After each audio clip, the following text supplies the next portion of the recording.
transformed from a student in jeans and a t-shirt to a professional decked out in a silk blouse and a designer suit with linebacker shoulder pads, de rigueur in the early 80s.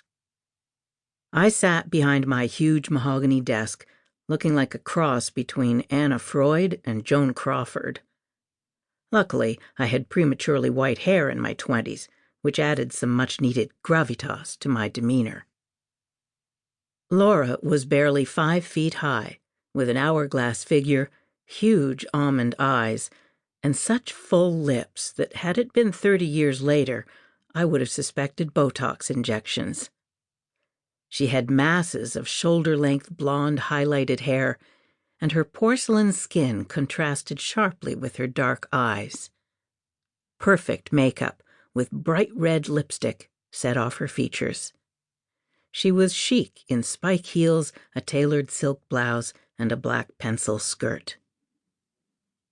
She said she was 26, single, and working in a large securities firm. She'd started out as a secretary, but had been promoted to the human resources department.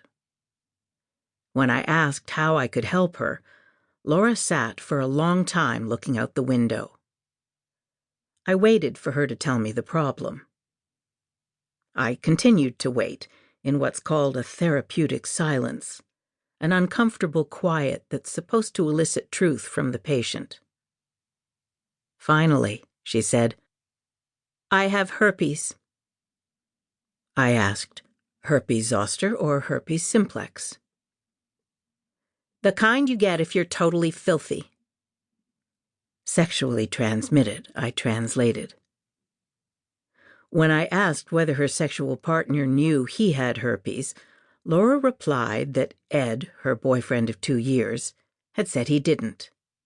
However, she'd found a pill vial in his cabinet that she recognized as the same medication she'd been prescribed. When I questioned her about this, she acted as though it was normal, and that there wasn't much she could do about it. She said, "That's Ed. I've already ripped a strip off him. What more can I do?" That blasé reaction suggested that Laura was used to selfish and duplicitous behavior.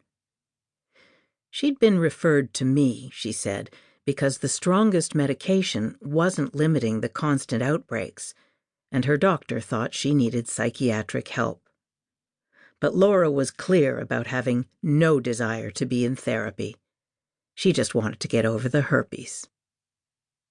I explained that in some people, stress is a major trigger for attacks of the latent virus. She said, "I know what the word stress means, but I don't know exactly how it feels. I don't think I have it. I just keep on keeping on, surrounded by the village idiots." Not much had bothered her in her life, Laura told me, although she did acknowledge that the herpes had shaken her like nothing else. First, I tried to reassure her by letting her know that 1 in 6 people aged 14 to 49 has herpes. Her response was, "So what? We're all in the same filthy swamp."